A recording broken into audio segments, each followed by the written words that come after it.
Hello everyone and welcome to episode 9 of Prince of Persia, The Lost Crown. The episode that we expect to be the finale, and it might even be incredibly short, at least relative to some of the other episodes. Yeah, look at that, 75% complete, which is lower than I thought. I mean, there's a ton of treasures out there that I hadn't gotten yet, but sort of felt like... Oh, right, that was the super tough, like, climbing challenge. Before we head into what I expect to be the last area, I just sort of want to get, like, warmed up a little bit. Like, I'm not talking about going on, like, a grand thing, but, like, here, for example, we've got a couple treasures right here. Let's go zap out there. We're gonna go to that whack tree real quick and just sort of, like, get back into the controls and such. As we're going... Also, a early hello and thank you to Cozy Plays. Cozy Plays is here. Hopefully everything is audible and looking proper.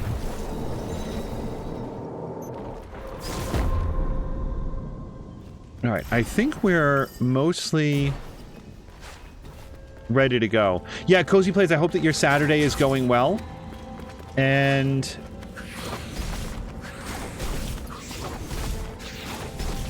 just trying to get, like, you know, what all your controls are and stuff.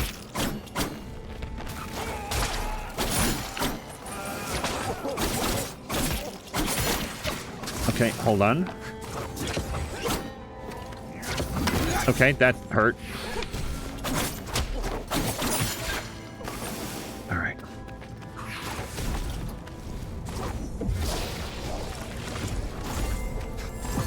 There we go. Oh, and hello to Kaz! Kaz, I hope the rest of your Saturday has been going well. I had to step away, but so earlier today, Razgris was doing, he finished up all of the DLC and everything for Dragon Age Origins, and... hold on. And it stepped into Dragon Age 2. Now, I think that he's played it all for the first time, or played it all before. Okay, sorry, just trying to get this... timing down on this.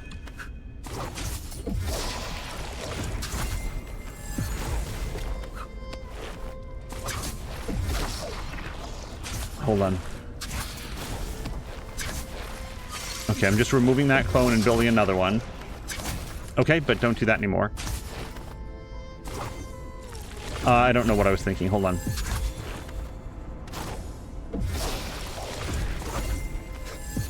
Okay. Razgris had finished all the DLC for Dragon Age Origins and had then moved on to Dragon Age 2. So I was there for the very beginning of that, but then stepped away for a different task. Now, I've definitely been in here. What I don't remember is why I might not have done it.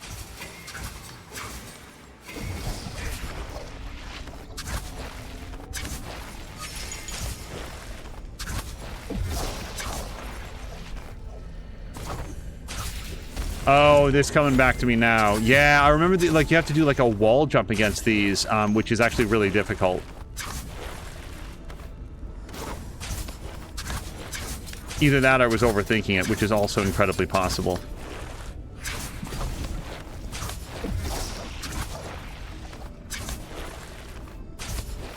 Hold on. Okay, actually, there was no real value to doing the clone there, I don't think.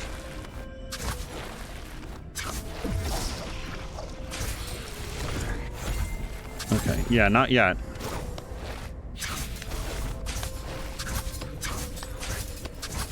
So I don't remember if you can, like, drop a clone and then just go back to it with this. Like, can we do that, or do we lose the coin on the way? Yeah, we definitely lose the coin. But yeah, Kaz, I'm with you. During the playthrough, Kaz was noting that she's a rogue girl in Dragon Age, and that was my preferred character class in that as well. Oh, hello to Buckeye! Wow! Hold on, we had a raid! Hello to Buckeye! We actually put Buckeye into the tags for this episode. Buckeye, hold on, before we go, let me just drop a quick shout out here. Hold on. Hold on, I think I'm spelling this right. 368. So, Buckeye, how was Ghost of Tsushima this evening? Kaz's Saturday has been awesome. Cozy Place says I'm going to be lurking a bit as I get set up to stream at 9. Cozy Place, hopefully we'll be able to join you after that. Buckeye, I hope that you've had a fantastic time with... Hold on. I actually don't know what I want to do here. With Ghost of Tsushima. That game... Okay, now...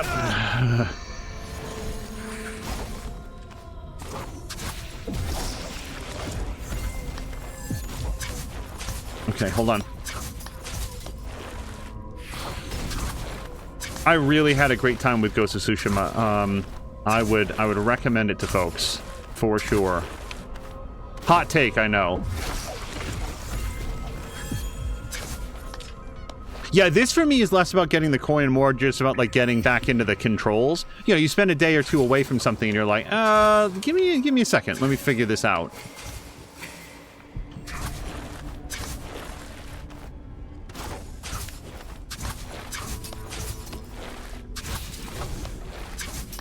I'm not even sure I'm gonna like go to get this coin. I'm just trying to like get, you know,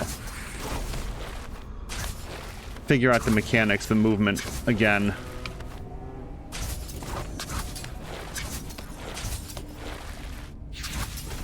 Okay, so there's our coin. Now the path back, I don't know why the path back seems so much harder to me.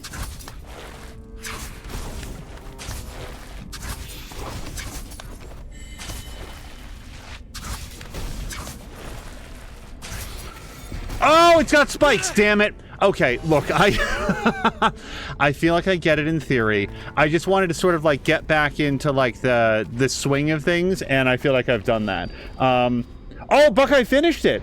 He finished it today, apparently. It was great, one of my favorite games of all time.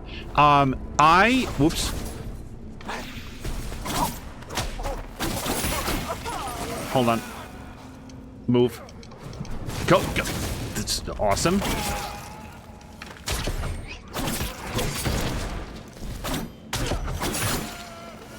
Okay, we've got one more dude here that we can sort of practice on.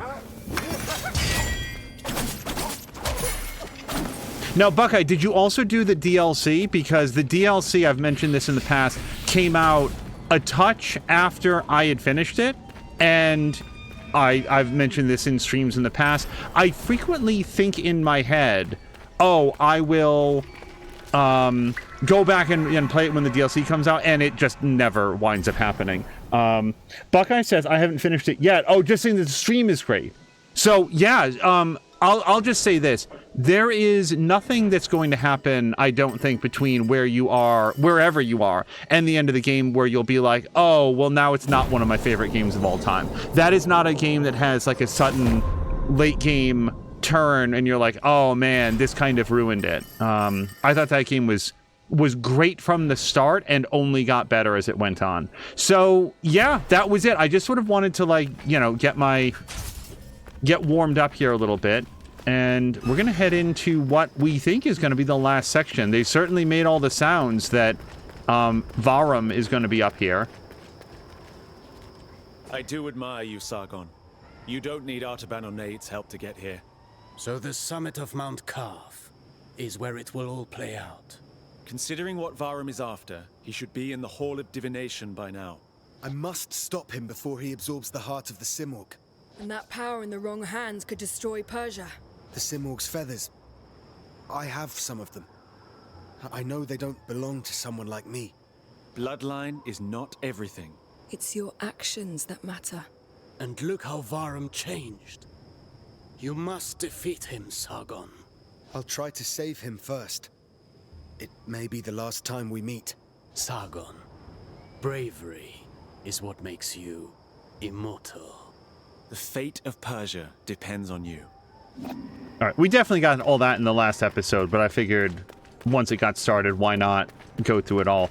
Buckeye's saying that he's not played the DLC yet, but is very much looking forward to it, or at least the second game is coming out in 2025. Yeah, I have very, very high expectations for it.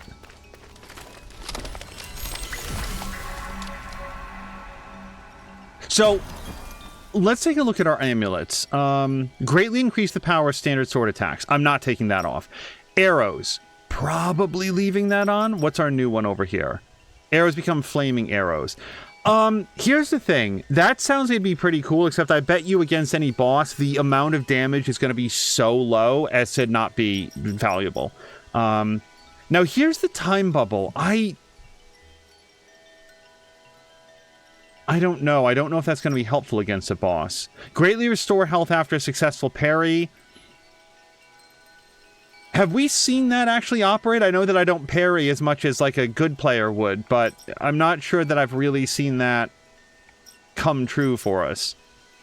Small shockwave, Athra buildup. Oh, we're going to switch up the Athra thing as well, because I never have a chance to do the level 3 Athra. I'm simply not good enough at it. Small explosion, 3 arrows, flaming arrows. Moderately increase the power of all melee attacks when health is low. I never know what they mean by low. Is that like down to 1 pip? It'd be nice if they were very specific on what low is. Slightly increase Athra surge attack damage. Would that be better than arrows? Well, I didn't upgrade it is the thing. We could probably go upgrade it. Why don't we go upgrade that one? Hold on. We're going to go travel. We're going to go back to here. Wait, where's the Haven? Haven is here.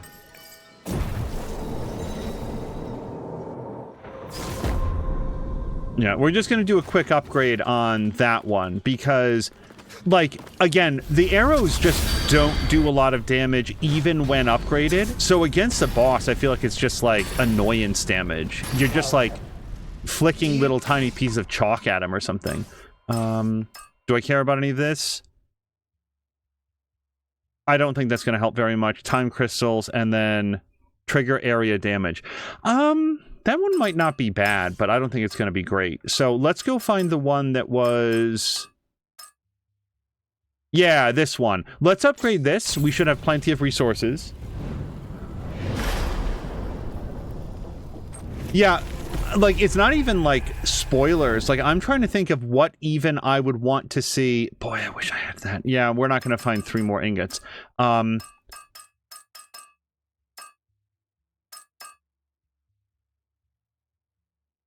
Wait, Void Blade +1? Time without attacking before reuse is slightly reduced. Hold on. Hold on. I'm looking for... I really should have taken note about what... Yeah, there it is. Greatly increased damage. What I was starting to say there is... There's not even, like...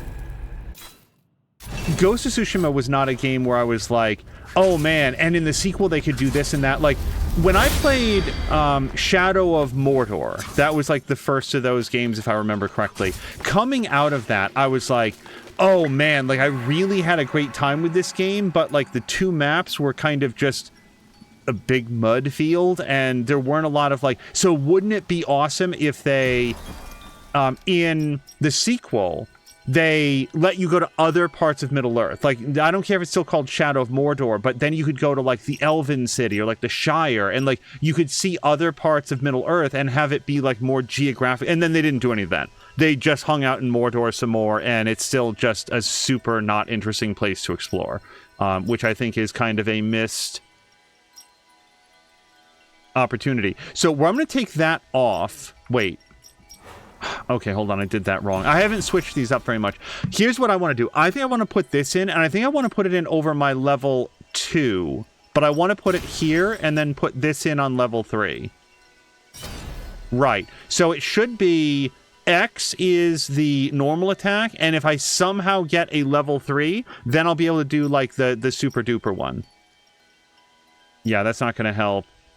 Teleport over enemies and crush them to the ground to the heavens. Yeah, it's not going to happen. All right, let's try this. I feel like we have everything that we wanted. Oh, hello to Jab! Jab, we were just talking a little bit about Ghost of Tsushima and the fact that sometimes you play a game and you can see all of these ways that you'd like it to do more in, like, a sequel. And for Ghost of Tsushima, I'm like, nah, man, just more of this. Let's... More characters, more story, more of this same stuff. And, like, of course they're going to add Oh, I didn't. I could have just teleported right inside here. Sorry. But we're already here.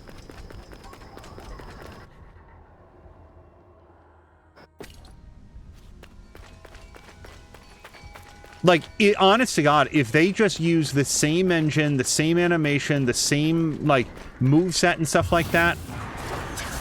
Okay.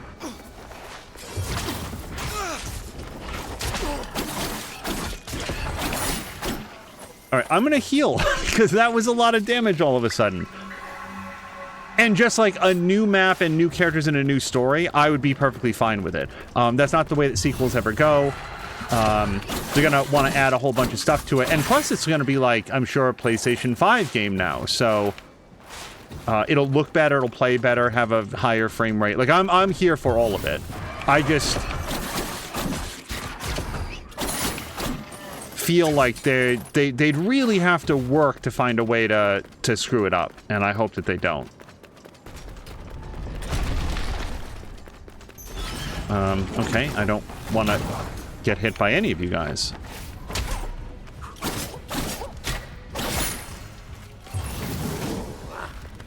Alright, let's take those shields out.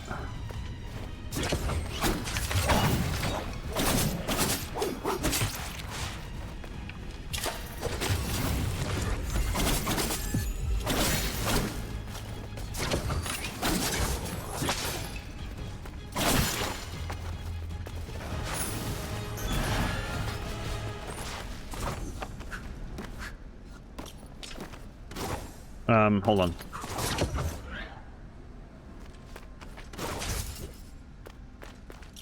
Also, Jeff, I hope you're having a nice weekend. I was mentioning just very briefly before we got started that we just watched the M. Night Shyamalan movie Trap. I absolutely cannot recommend that movie. I will say that I didn't hate watching it. Like, I've made this observation in the past. A bad comedy is absolutely insufferable. A bad horror, or in this case, suspense movie, is just kind of, I guess, disappointing a little bit. And this was way, way stupider than that, which leaned over into, like, the more entertaining. But I don't think that we'll have a chance to talk about it here.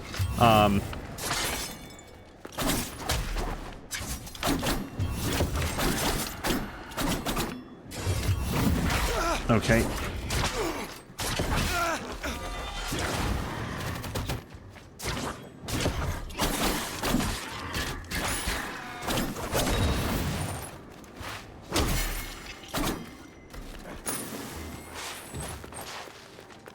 Like, if you have access to HBO Max and you don't have anything else to do for about 100 minutes or so, there are way, way worse ways to spend that time, because I think that Josh Hartnett turns in a good performance.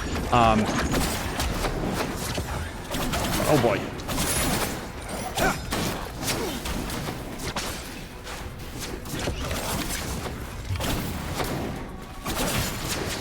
Don't worry, Arrow guys, we're gonna settle up.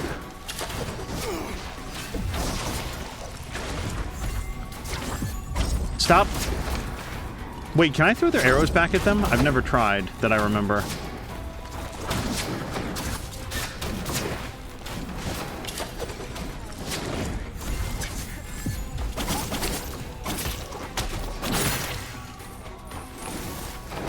Shit.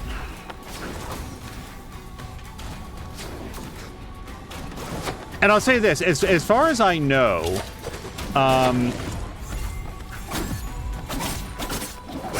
so this is the movie that, for anybody that doesn't know, M. Night Shyamalan's daughter features prominently in it.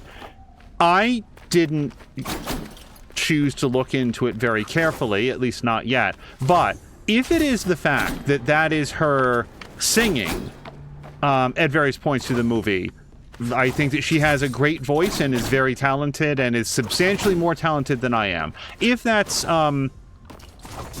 less of her singing and it's augmented anyway, well, that's a shame, because if she actually can, you know, perform that way, I don't know, it's hella better than I can sing, so I was very impressed by that. If that is her acting, well, she's probably also a better actor than I am, but I think that her singing was the better option. I'll also say this, that if I didn't know that that was M. Night Shyamalan's daughter, I probably would have just felt a little bit confused as to why, like, there's just a lot of this person singing, but then again, I wouldn't have thought very much of it. I probably would have just thought that it was a real commitment to the bit, that this is, you know, all happening at this event where it is appropriate for her to be singing. The other thing I was wondering about, and maybe people know this, does she actually play the piano? Because there's a couple scenes where it is implied that she's playing, but it sort of does that thing where it's like a close-up of the hands, and I just don't happen to know. If she can sing and play the piano, I don't know. That seems really awesome to me.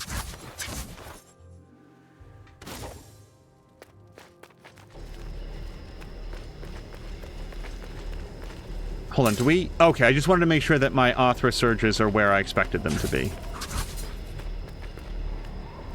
Varum. My father gave you the key to the palace, didn't he? Then you can enter the Hall of Divination, ready to face me, the older me, who has lost control. You've seen your older self. I just know he's there, and I don't want to be like him. Sargon, you're still my friend, are you? There has to be a way to save him. I'll find a way. I didn't give up on you, and I won't give up on him. Yeah, man, as far as I know.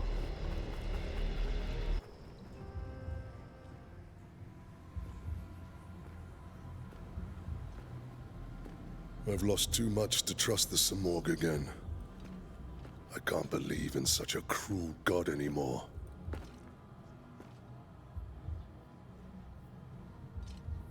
The heart of the Simorg.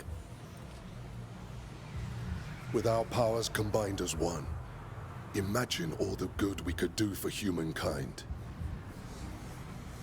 Varum, no human is meant to wield such power. I am no mere mortal. I am the first immortal. Sargon, you must understand. The Samorg's powers showed me the future. I saw our kingdom engulfed in flames. Our people suffering for nothing.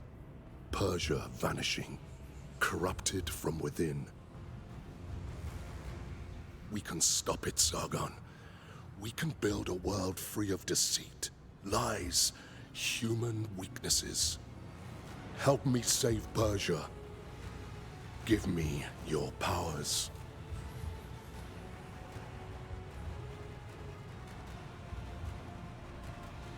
No.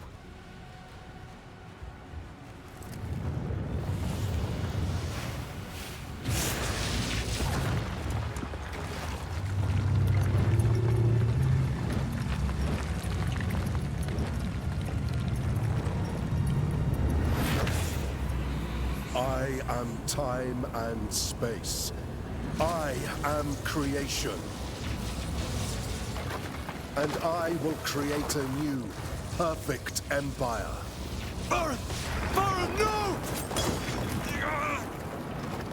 You should have joined me instead, Sargon.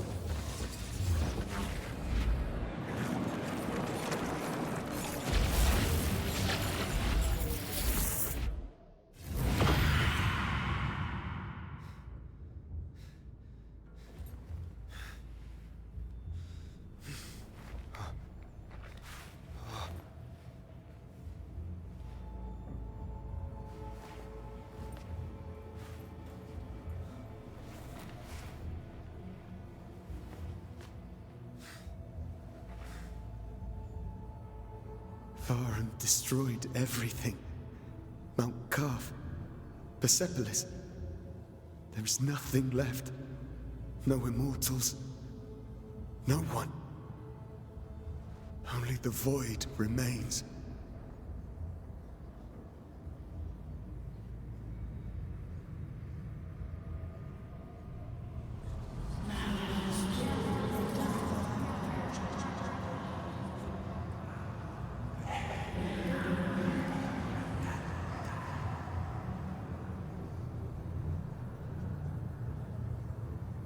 Mighty Simorg, you were the one gifting me life time and time again. Why did you choose me rather than the others?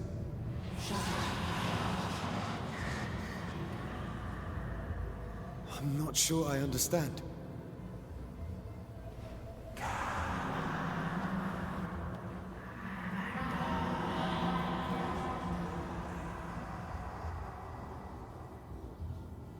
They are always with me. I can't defeat them.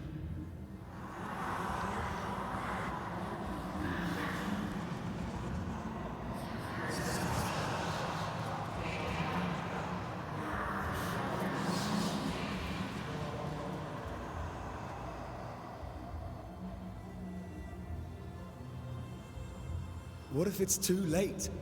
I don't exist anymore. I couldn't stop Varum.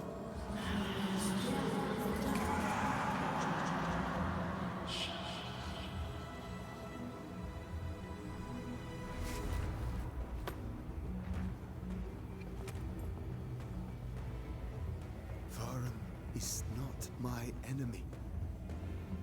I can still save him.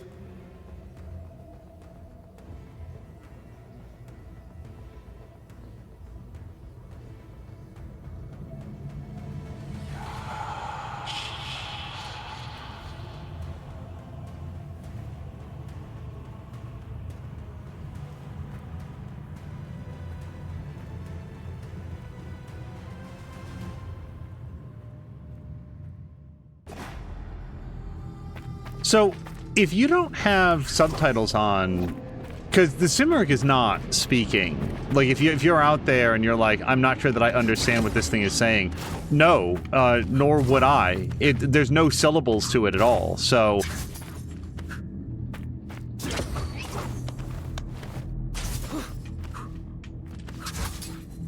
I have to assume that it would be in subtitled anyway.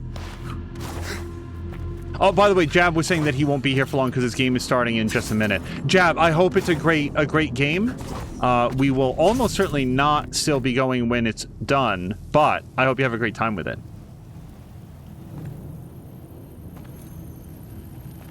Oh, hello to Bueller! Bueller, the weekend's going really well.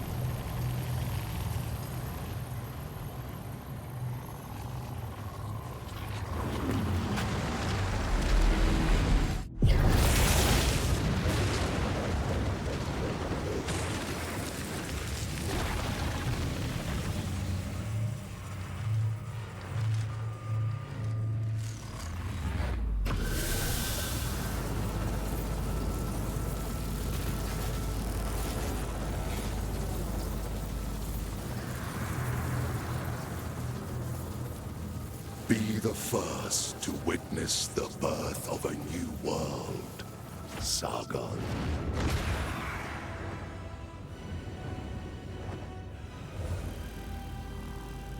Varum, you are mistaken.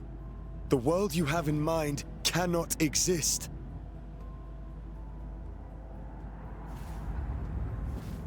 I am the one and only, the Creator. A new world is not up for debate. It manifests itself for all.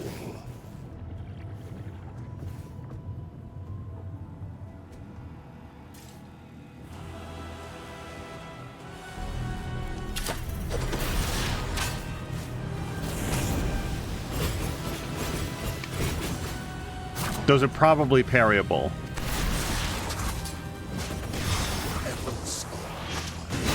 Okay, okay, I thought I could duck. I am equal to God.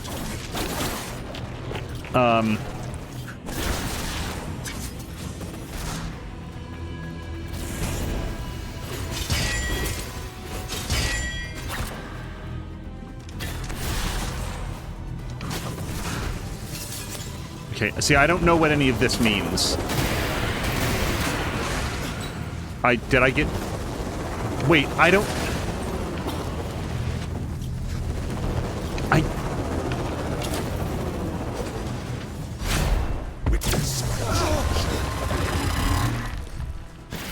Apparently I failed that test.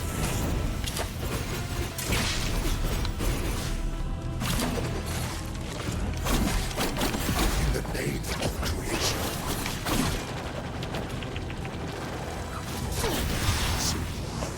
Wait, don't be here.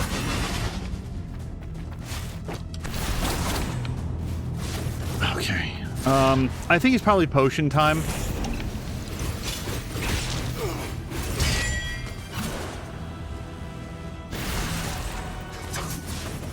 Perfect empire awaits. Nope. Okay, I don't know why I didn't go down. I did that properly every other time.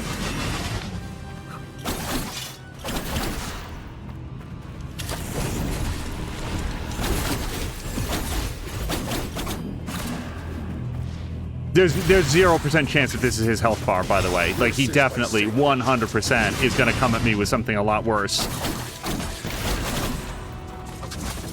Efforts.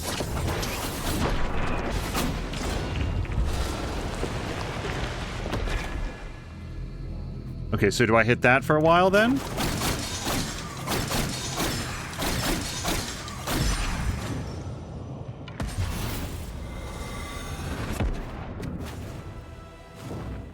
You cannot defeat a god, Sargon. I can't join you either.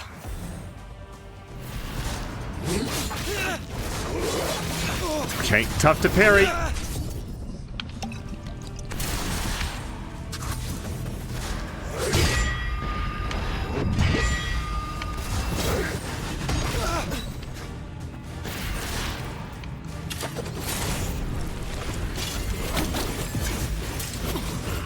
Okay.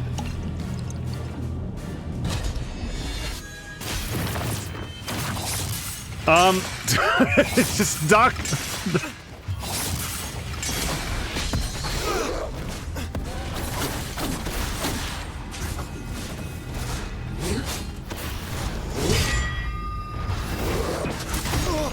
Still don't know what to do about that one.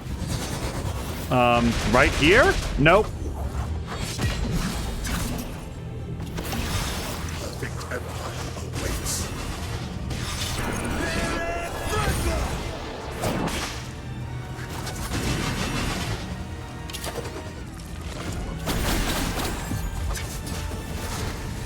So, I don't know what this is, aside from an opportunity to get dead.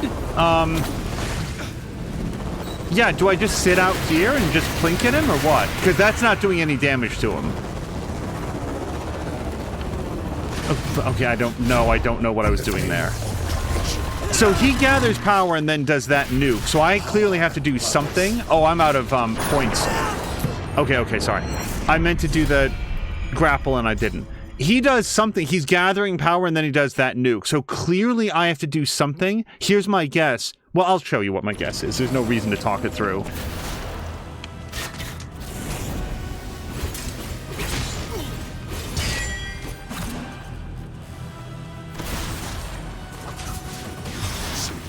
World reborn.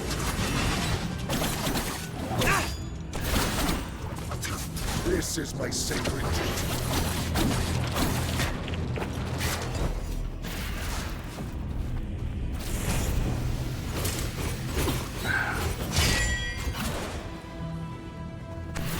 Witness my true strength.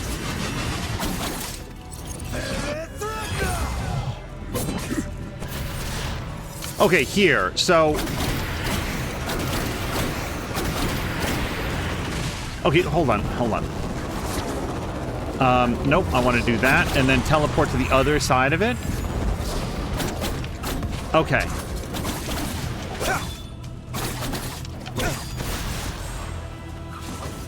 Efforts. Alright, I think I have a good shot at him in rank 1 there.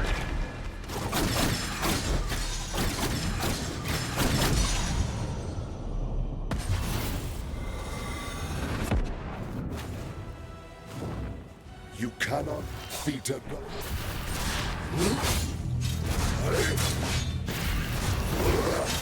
No, so I think I accidentally did it there, but I bet you we can just go underneath his, ow. Twirly-do. My true Nope, I don't know what I was doing there.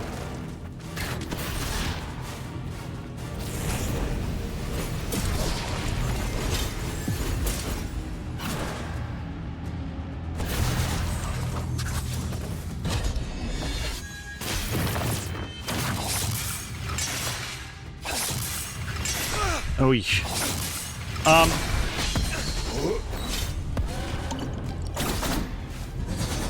So, I don't know... Oh, I get it. I know what to do there.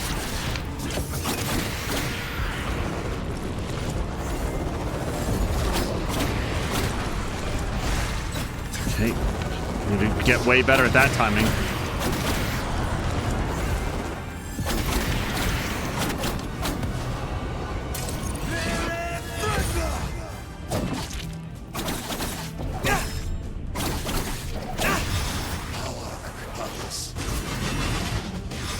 Okay, but don't be there.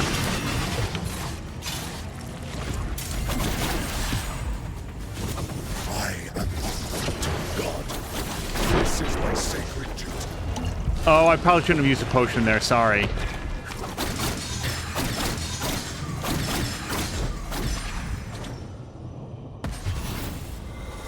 Jav's gonna jump out until Monday. Jav, have it. I hope the game is very fun. The inevitable. Sorry. No, this is my path. This is the only way.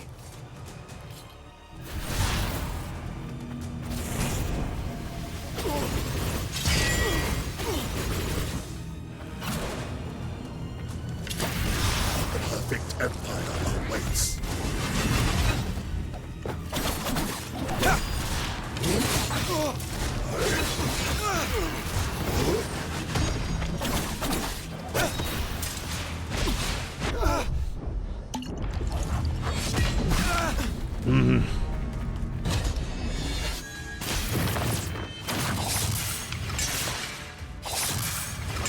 I don't know.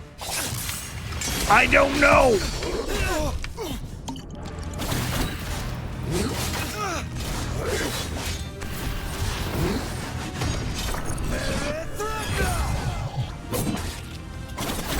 Witness my true strength.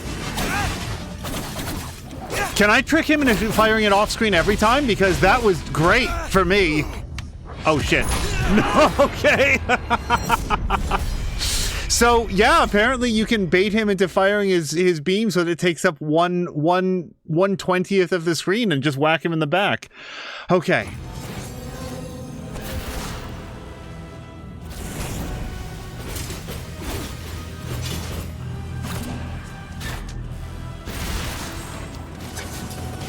The name of creation.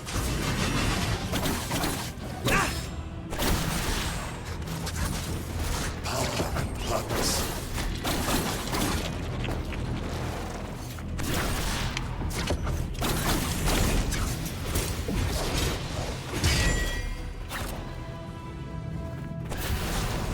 Oh shit, hold on.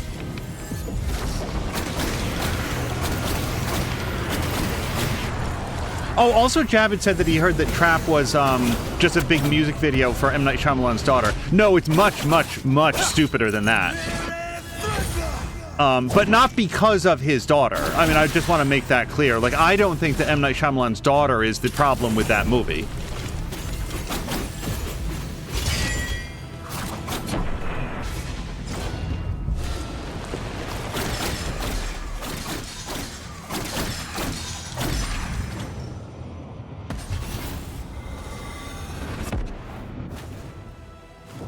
I just don't think that we'll be able to talk about it while I try to work through.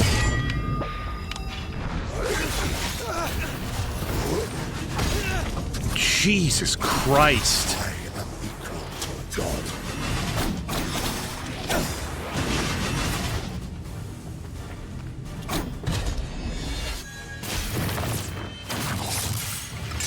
It's never ever gonna work.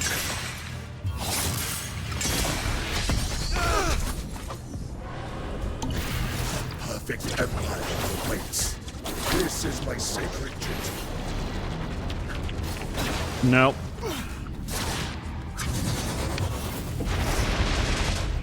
So I think that you have to like drop a clone and then teleport it back after that thing goes by.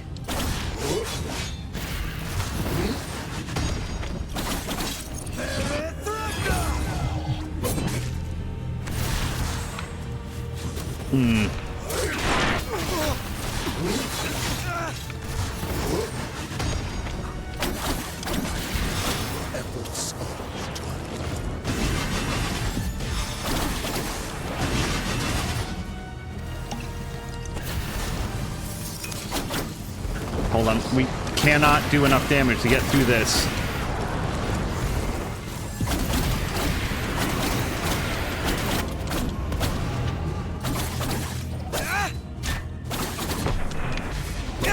Okay, on to phase 3. And I still got 2 potions. We'll see how it goes. Phase 3, I really don't have a strategy for just yet. Oh, hello to Jägermeister! Jägermeister, hope you're having a nice weekend.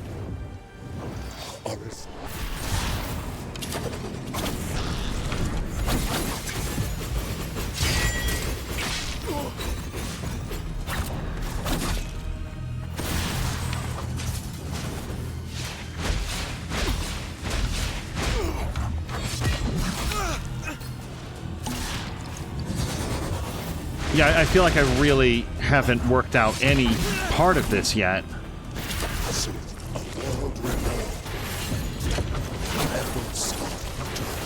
This is my sacred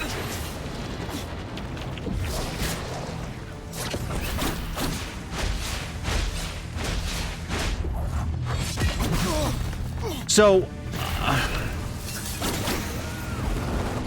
when he... Whoops!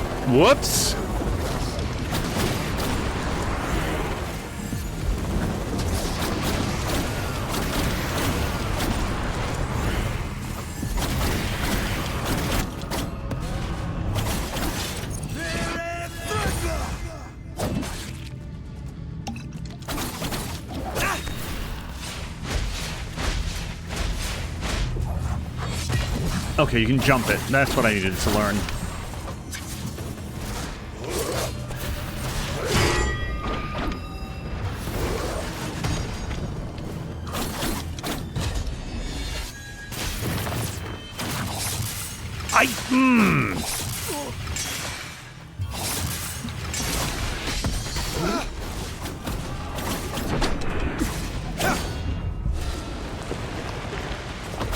Why do I have a lot of doubt that we are doing the rule of 3 on this one?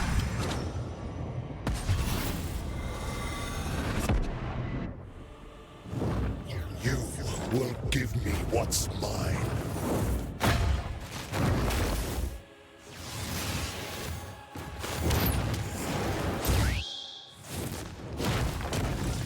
It's over.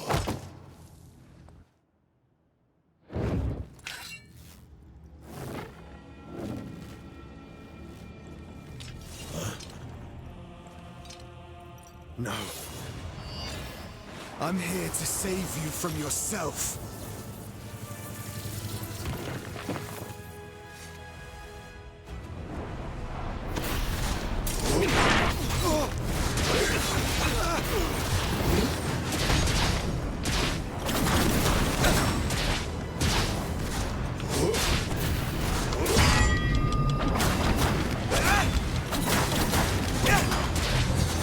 I still don't know what to do about this one.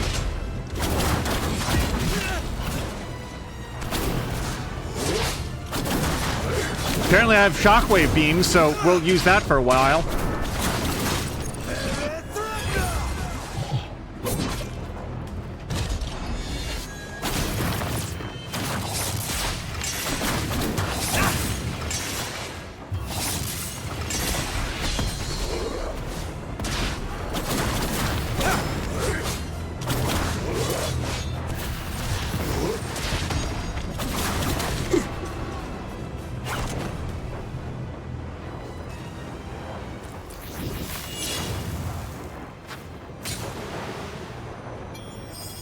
Learn to sail by will, Skyward. True warrior needs no weapon. It's your actions that matter. Then I wish to be where we immortals are friends again.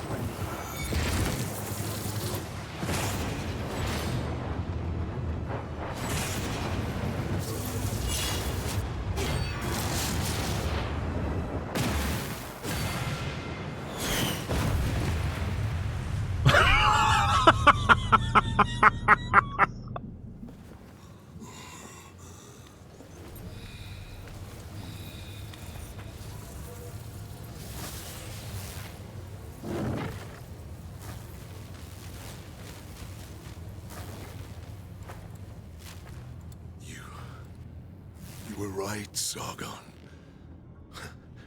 The Simorg's powers were never ours.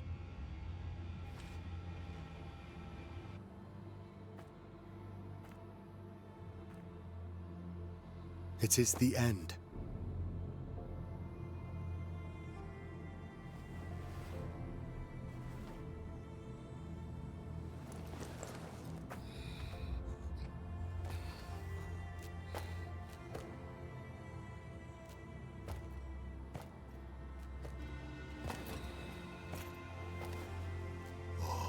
May you bring the seeds of hope to all in Persia.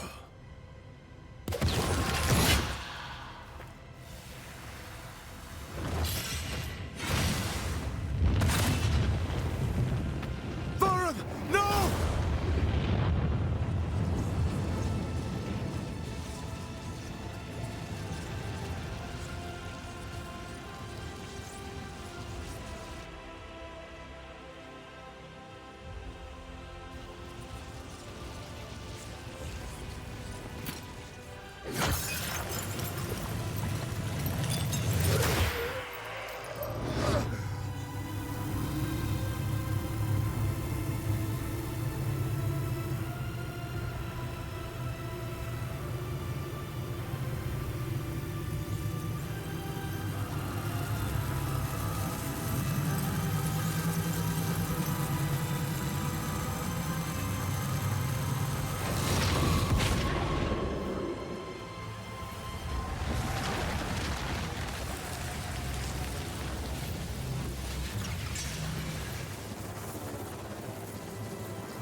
Here is Prince Hassan. The Immortals have succeeded.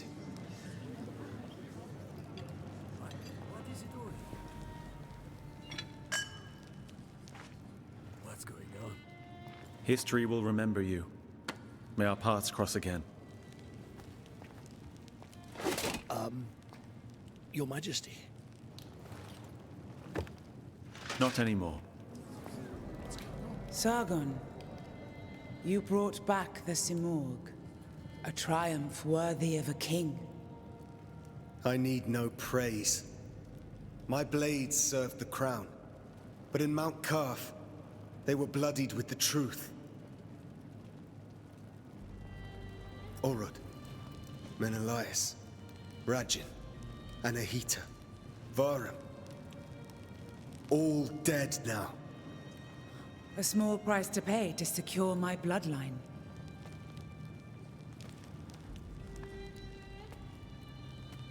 30 years ago, King Darius was murdered. I'll let you confess that story. Sargon? Look at our queen. There's something she's not telling us. For King Darius! Sargon! We deserve the throne for the people!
Okay, few thoughts. Hello to first Ben Joseph. Ben, I hope you're having a nice weekend. Raz, same to you. We were talking briefly about your Dragon Age stream. It was very fun. Thank you for the stream. This does not sound particularly loud, but I'm going to risk just notching it down just a touch. I'm sure this will be fine. So let's go back to it. This was excellent. The whole game through. I really, really enjoyed this. This was very challenging. It was not, in my opinion, as difficult as Ori and the Blind Forest, which, for better or worse, your mileage may vary, but Ori and the Blind Forest remains the hardest game I think I have ever finished. Certainly the hardest game that I've streamed. This game was challenging, but in a way that felt just much more comprehensible to me. So there were a few boss fights that I had to try many times and was able to make it through. Let me start with just like a couple things that I would have liked to have seen done differently, and it's a short list, which is why I want to start here. Number one, there were like 2 bugs that we encountered on the way through. One was one of those, like, you would be recording yourself and then watching the clone play it back, you were basically coordinating with yourself along 3 different timelines. And you guys were here. At one point, it just, like, on a couple of occasions, this one puzzle just bugged out. And it just went, and, like, you couldn't move. And the whole game basically just soft locked. So I had to, like, exit out. That was annoying. You know, I don't know what's causing that. If that could be patched, that'd be awesome.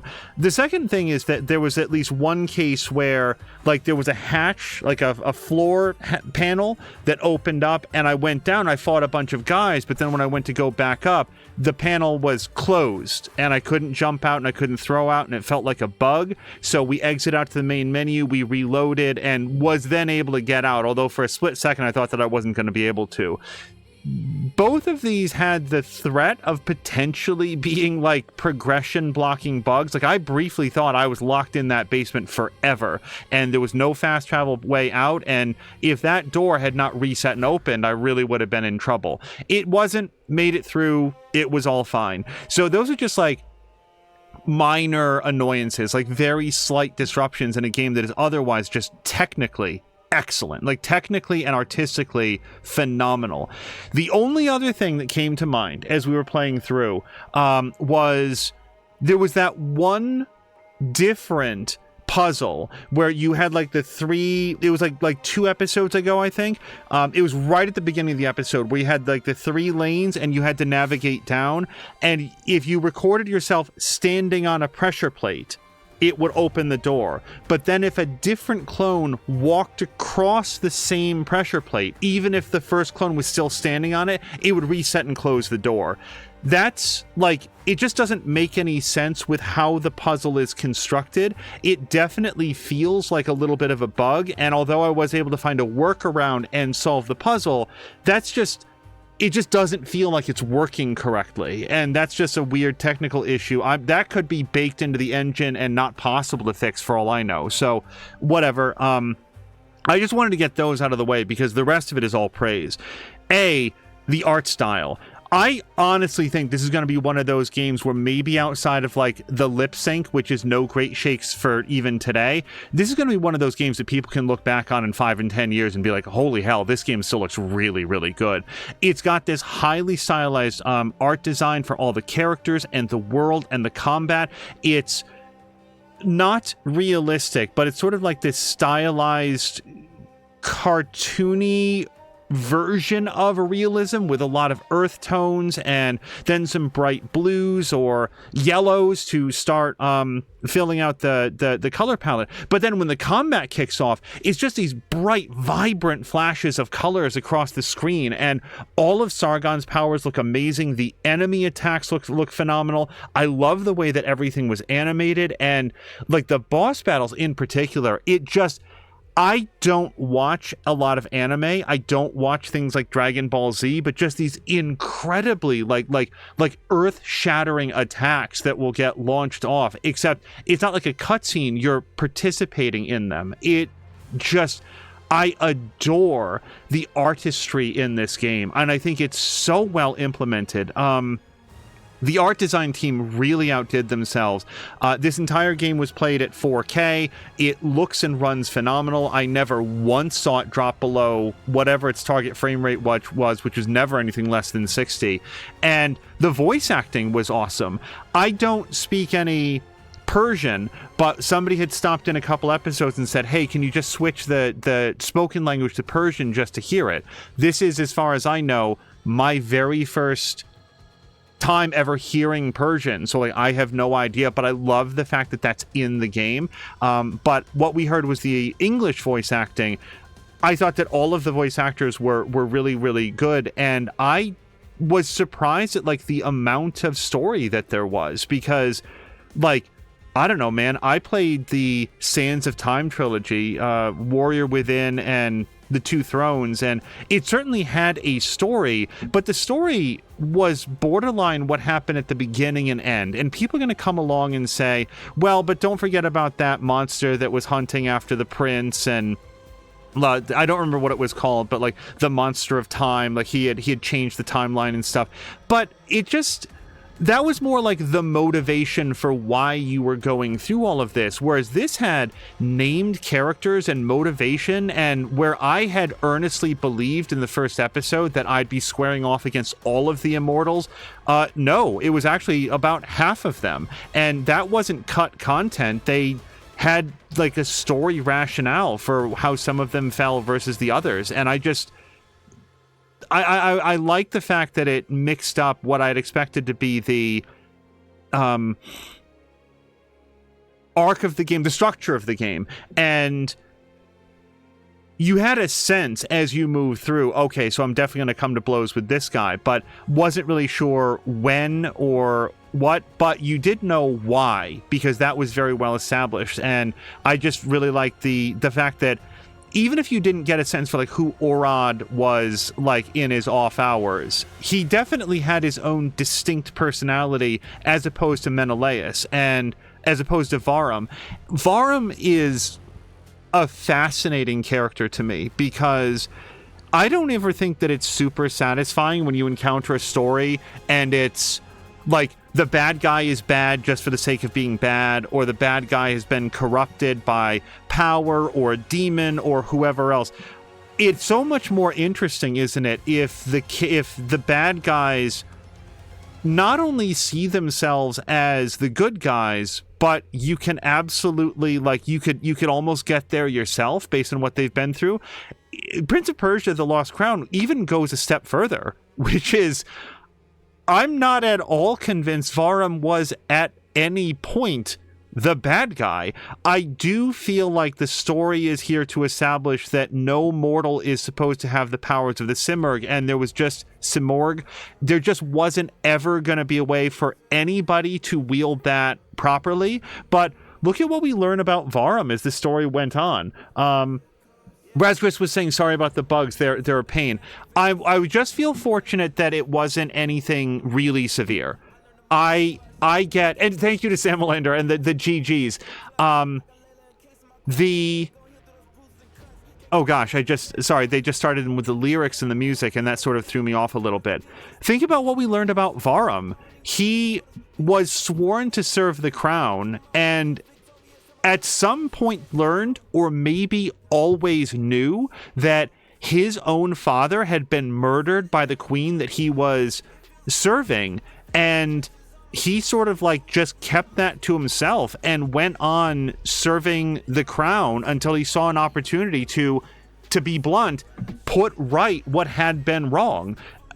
Like I said when we sort of discovered it, I feel like if I was in Sargon's position, I sort of been like, well, thank you for letting me know. I'll just leave you to it.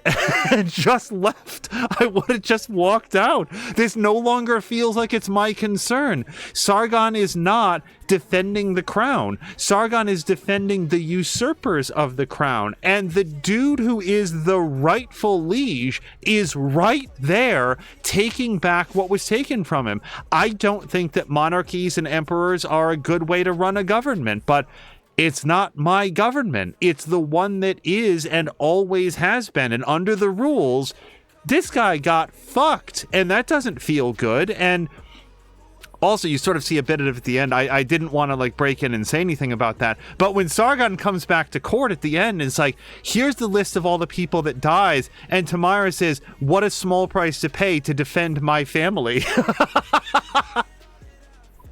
It's like, Jesus Christ. Oh my God. Not I'm sorry for your loss, or this is a terrible loss, or all of Persia. We thank them from their service. Her response was, huh, that's it? Wow, you really got off light, didn't you? So anyway, I'm just saying that I was actually very engaged by the story, and the fact that, like,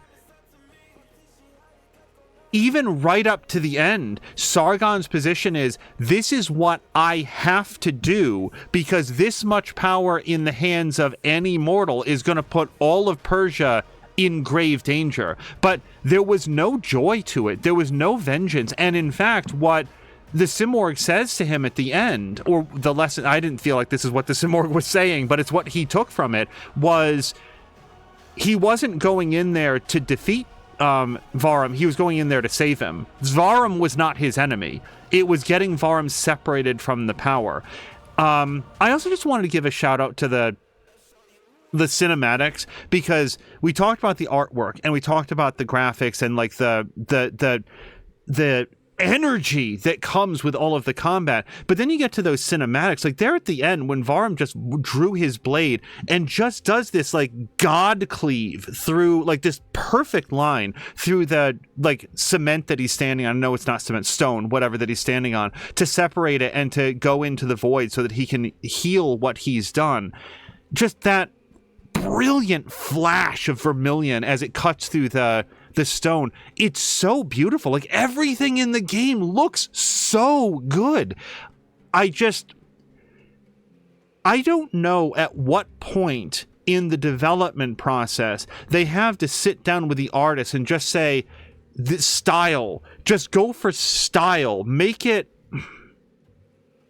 How do we present this as colorfully and flashily and brilliantly as we possibly can? How do we put together a game that when people see it in motion, in stills, if they just get a glimpse of it, oh, that's Prince of Persia: The Lost Crown. Nothing else looks like this. We want to make the Okami of like Metroidvanias, and because they fucking nailed it. I never got tired of looking at this game. I love the fact that for completionists like Patikin said that he's going to play this, I think next. For completionists like Patikin, there's just a million more things to get. Like if you saw at the beginning of this, we'll see what it is after the credits roll or after we run through it here. That I started this stream at 75% completion, and I really didn't think that I was being any sort of slouch on getting stuff. Like, clearly there was stuff out there on the map, but you can buy treasure maps to see where it is. You can go get it. Some of them are combat challenges. Some of them are navigational and, like, platforming challenges. Some of them are, like, reflex challenges versus, like, making proper use of this power. It's just... there's such a variety, and that's another thing that kept this very fresh.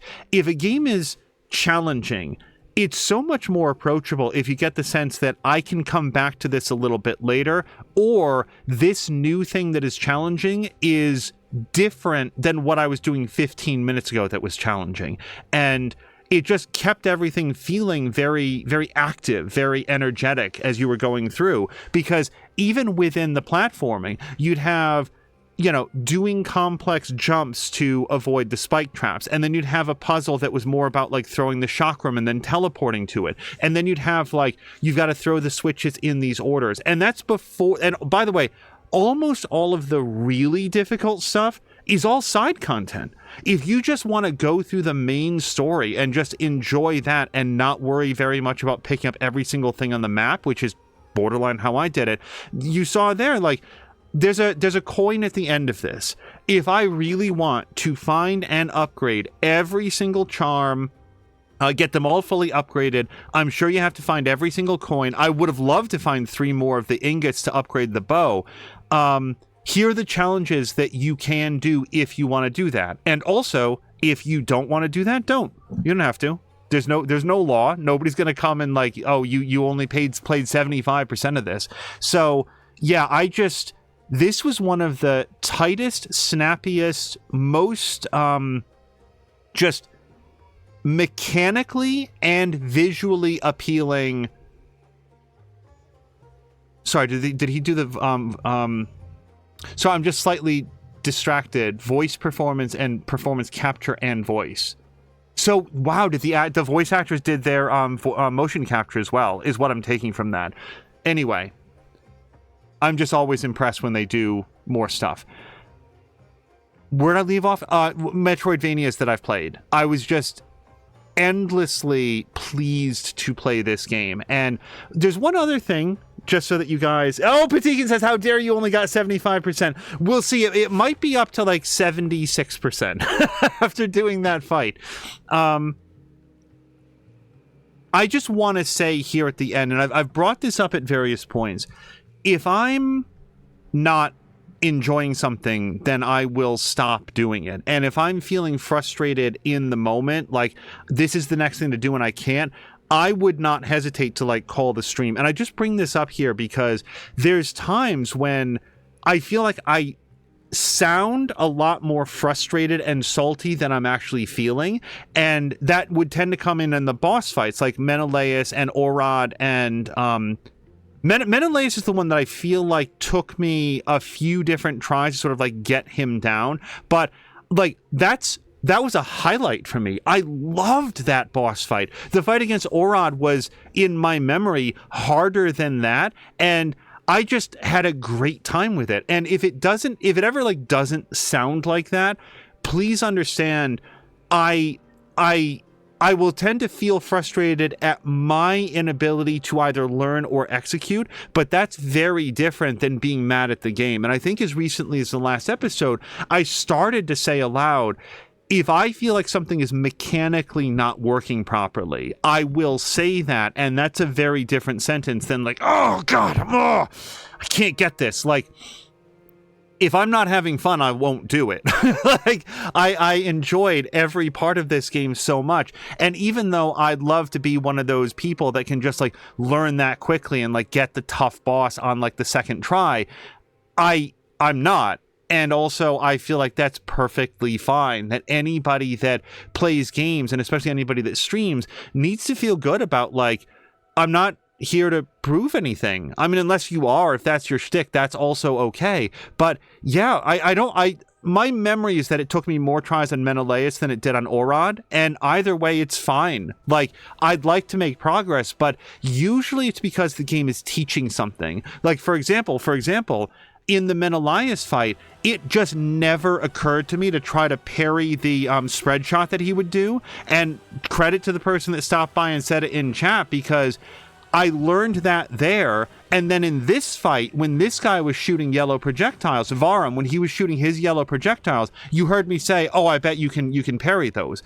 That wasn't me like intuiting out of the blue. That was me learning the lesson from earlier in the game.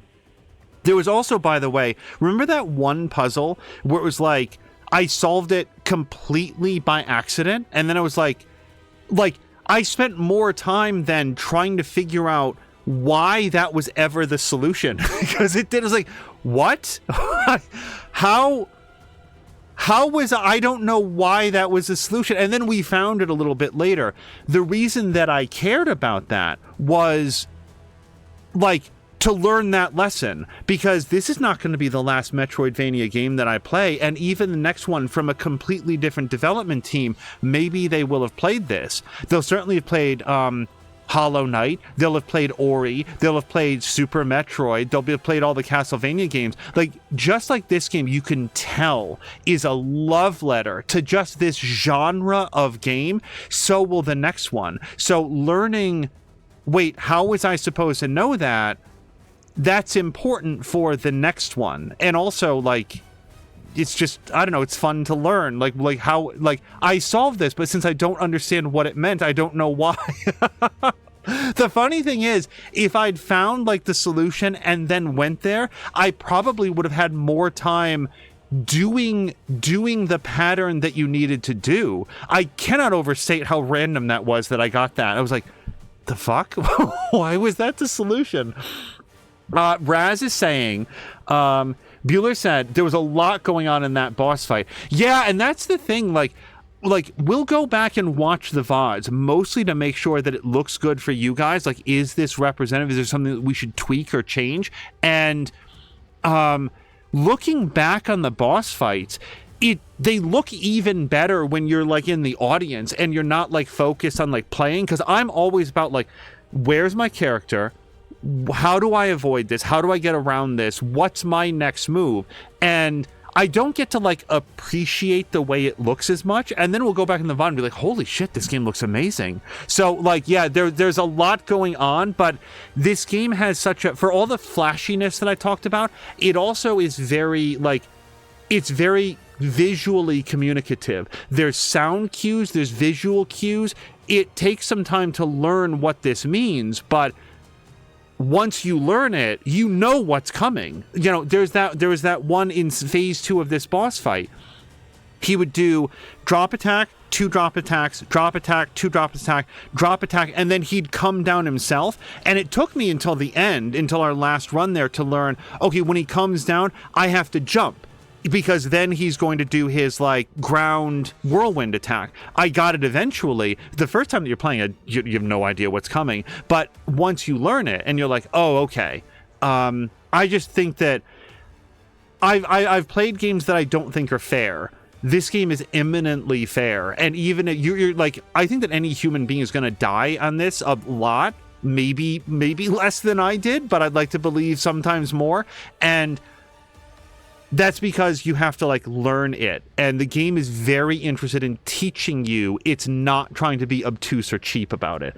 Hello to Kay, who's saying hello to everybody. Hello to Azaric. Good evening and happy Saturday to you, Azaric. We just wrapped up Prince of Persia: The Lost Crown, so I was just talking through a little bit on like what I thought about it. I just, the short version is I highly recommend this. And the only other thing that I think that I can think of is shortly before this playthrough, Ubisoft had announced that they had basically broken up the team that had made this. I think maybe they stayed together long enough to do their, like the DLC pack that came out for this, but then they all got like parceled off and put onto other projects, if I understood that correctly. If I'm not remembering or misunderstood the story, sorry, I'm not trying to say it wrong. So first of all, getting reassigned to other projects of the company is better than getting laid off, which is more often than not what happens, especially at very large companies. They only staff up when they go into full production, and then when the production shuts down, everybody gets fired. I'm not sure that it happens every single time, but it feels rotten every single time it does, and I'm just saying that from the perspective of a player. So I would like to believe that many of the people that we see scrolling by here still have jobs at their respective companies. When it comes to the talent behind this, though, look, I don't know how this sold. I don't know how it did for Ubisoft. I don't know how it matched up against their expectations, but this is easily the best Prince of Persia game that I've played since Sands of Time, and I personally feel like this game is better today than Sands of Time was back when I first played it. And don't get me wrong, Sands of Time is an exemplary game. It's very good. So we talked about this a little bit before. I don't know how Sands of Time would hold up for somebody playing it for the first time. Speaking of somebody that was there, that played the launch version on the Xbox, the original Xbox, that game was great. It had this incredibly fluid animation system and this really like cool premise and the different time powers that you could use. The reason that I feel like this is ultimately a better game is not like it looks better, because of course it does. It's not that it runs better, because obviously. It's the fact that Sands of Time was an excellent set of like navigational and like traversal challenges with a combat system that was technically present. The combat system was fine. It wasn't broken. It didn't get in your way. It wasn't like non-fun, but it was very, very basic compared to like other 3D brawlers that we've had for years and years and years since then. Was it better than other ones of its age? I just didn't play a lot of like 3D style like fighters that I can remember, but like the next one that comes to mind would be like Soul Reaver, for example. I thought the Soul Reaver had a way better combat system. So this is not like a huge knock against Sands of Time. What I'm saying is that Sands of Time did this one thing. It had awesome atmosphere, very good voice acting, especially for its era, a cool story, and really great platforming. And I think that this game has everything I just said, plus just a rock'em sock'em combat system. It has everything I just said, plus more, and then it's got just this incredibly visceral combat system. And you guys, I just want you to know at least one final time how good this game feels to play. I played this on an Xbox One controller. Yes, not Xbox Series, whatever. Xbox One controller. When you press the attack button, the attack just happened. Like, by the time you're thinking of doing something, it's already happened on screen. That's not to say that you can never get animation locked. I had a terrible habit of committing to the third attack in Sargon's repertoire, and you can't easily cancel out of that. You can cancel out of the first one, cancel out of the second one, dodge out of it. On that third attack, your feet are planted, or like you're gonna like go down to the ground if you are in the air. Like, that third attack has a lot more weight behind it. I had a bad habit of over-committing to that.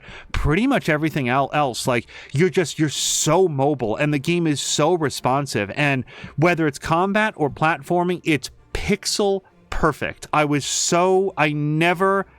Like, every single time you saw me die, outside of, like, if it was, like, the bugs that I mentioned earlier, outside of that, no, this game never let me down. So, there we go. Patikan is saying, Metroidvania is learning really, so it's sort of the same just in 2D. Prince of Persia was always meant to be a 2D game. It originally was one. Yeah, the original 2, for sure. Evil Empire made a 2D Prince of Persia game 2, early access, but it's coming along nicely. I had no idea. That's coming up pretty soon. Patikan's going to be jumping into this game on Monday. Yes, if Samlander's still here, Samlander, if you could do a shout out for Patikan, I'd love to draw attention to that. Also, Patikan, if you could do a shout out for Samlander, that'd be great. Also, let's hit up Azric and Raz if we could. That would all be very helpful. While that's happening...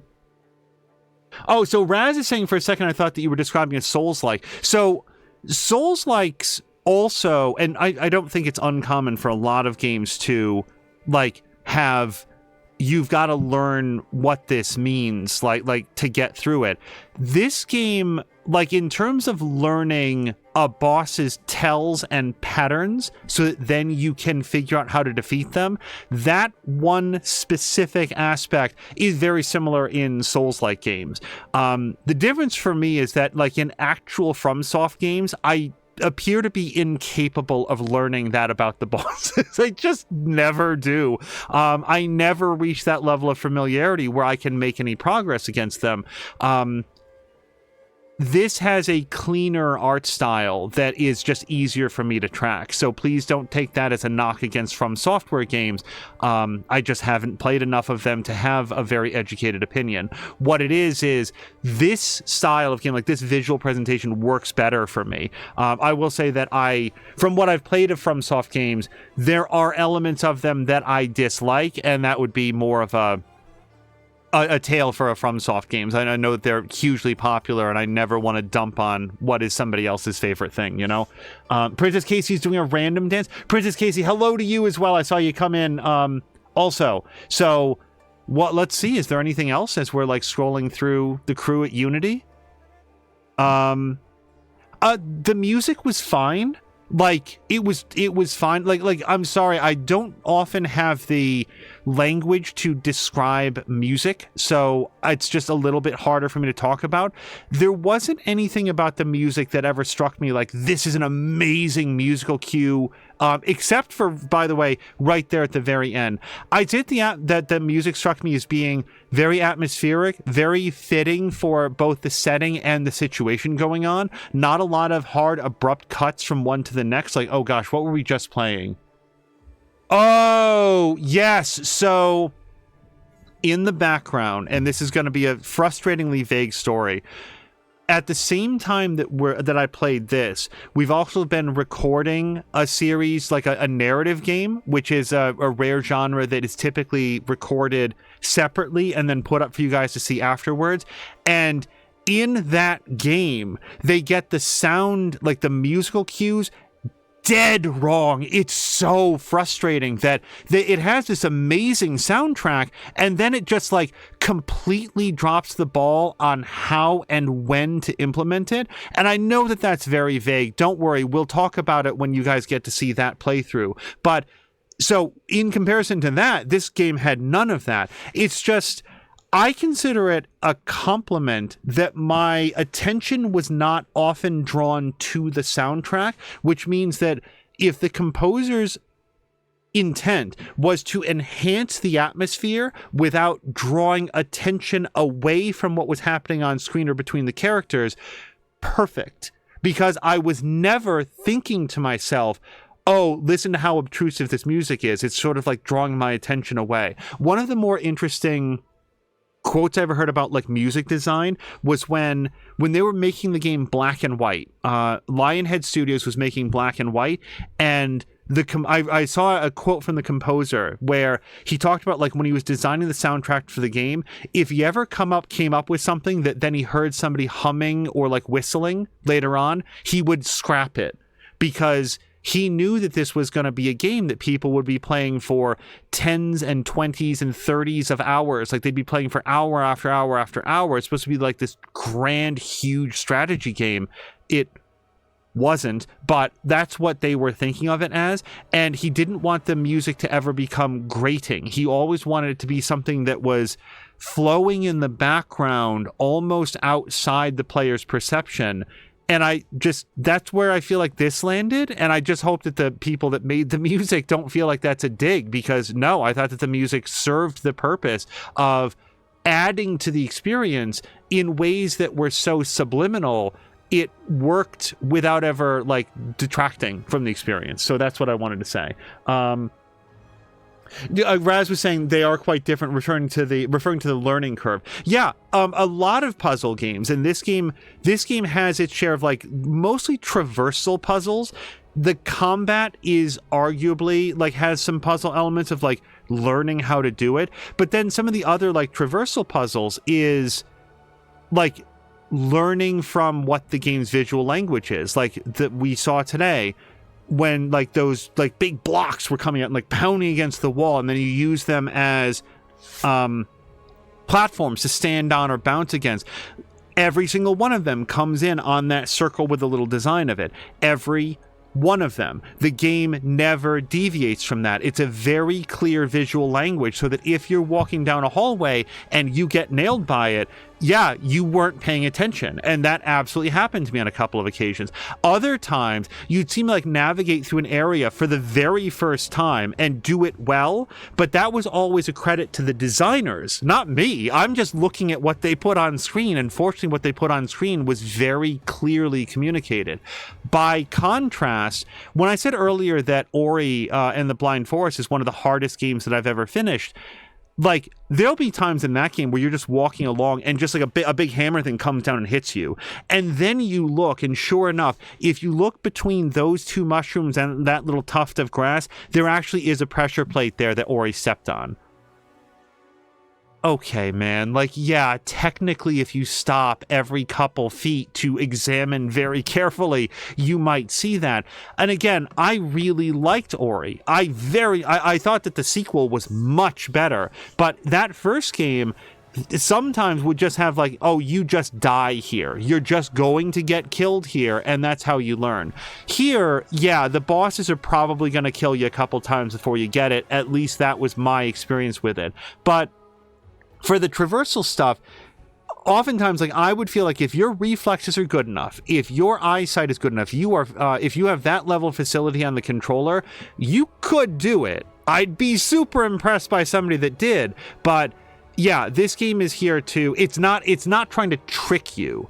Sometimes you'll overthink it, but this game is interested in like, okay, look again, because this is where you went wrong, and the information is there. Okay. Razgris was saying, since when do I have a diamond here? I just noticed it. Oh, for sure. Like Raz, I try to make sure that we get the VIP badges out as often as possible. But it's awesome to have you here. Let me just scroll back to see if I've missed anything. And while we do, thank you for doing those shout outs. Azric, I hope you're having a great day. Princess Casey, I hope that your Saturday is going well.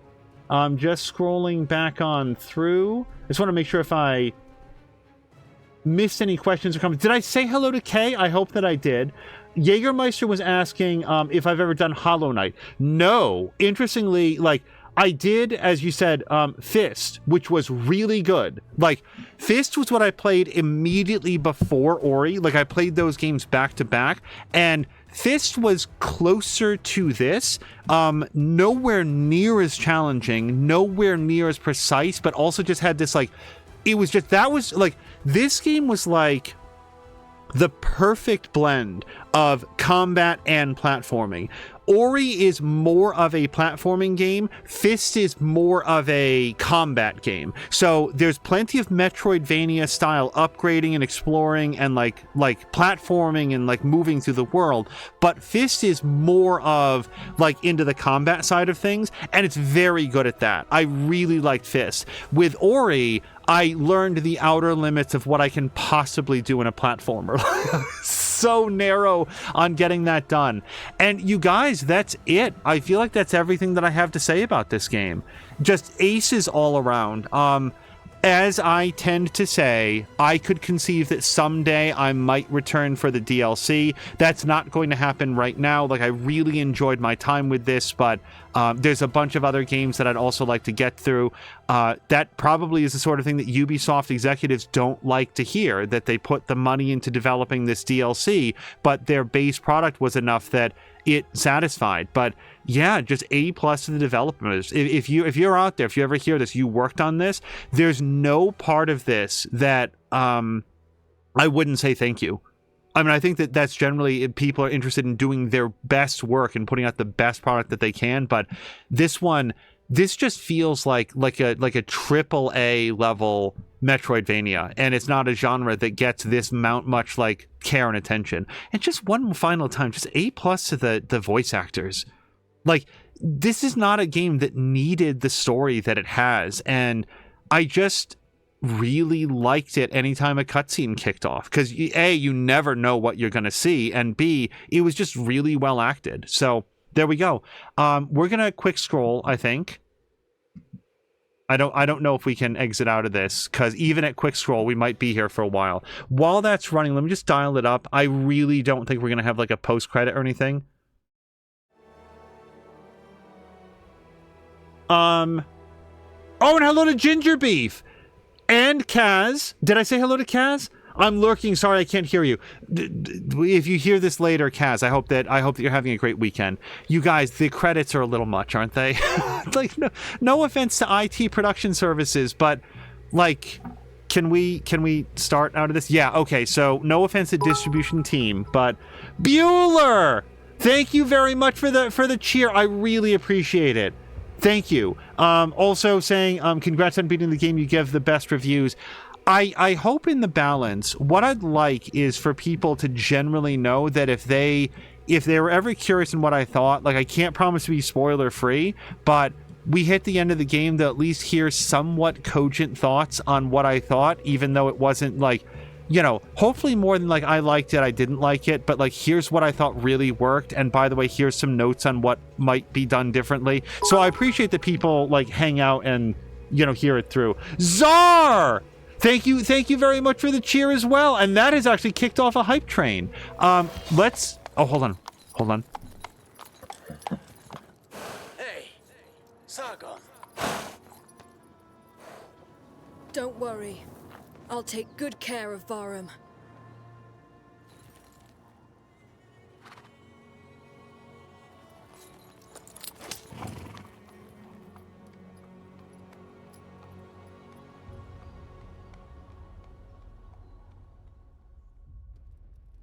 I'm ashamed to say that I honestly, it never occurred to me to think aloud about, like, what happened to young Varum, but it's cool that he got out.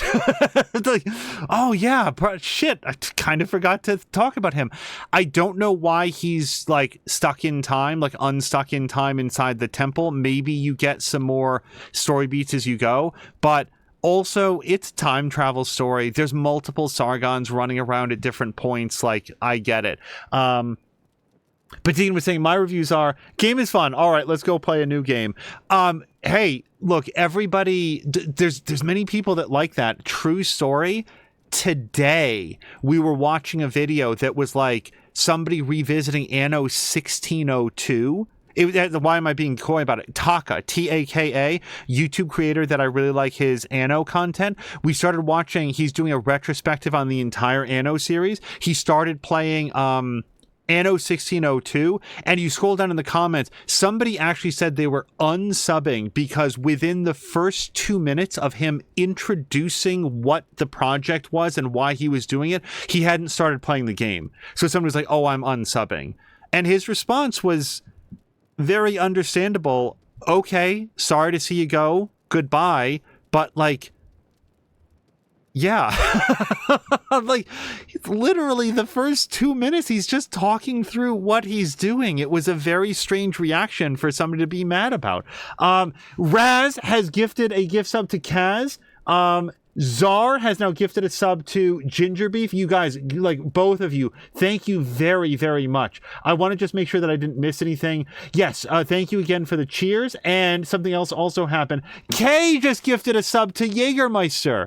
Kay, thank you very much to you, Czar, and Raz. I really appreciate it. That has gotten the hype train up to level 2. Princess Casey is also saying hello to everybody and dancing in the chat.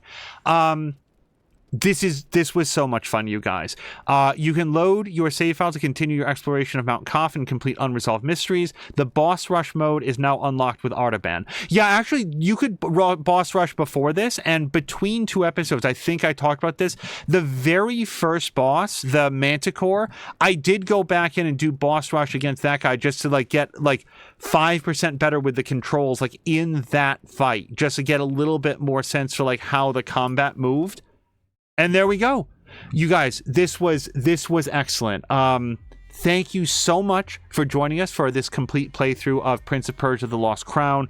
As we go into sort of Black Friday sale season here of 2024, I highly recommend that you keep an eye out for this one. I really had a great time, and it's one of those games where even if you've seen a bunch of it, I think that the experience of playing it will not have been spoiled just by seeing how some of it flows. And of course, there's easier and harder difficulty levels to explore as well as the DLC, so there would still be more to discover. This was awesome, you guys. Thank you so much. We'll see you again very soon for our next playthrough, and until next time, I hope you have a great night.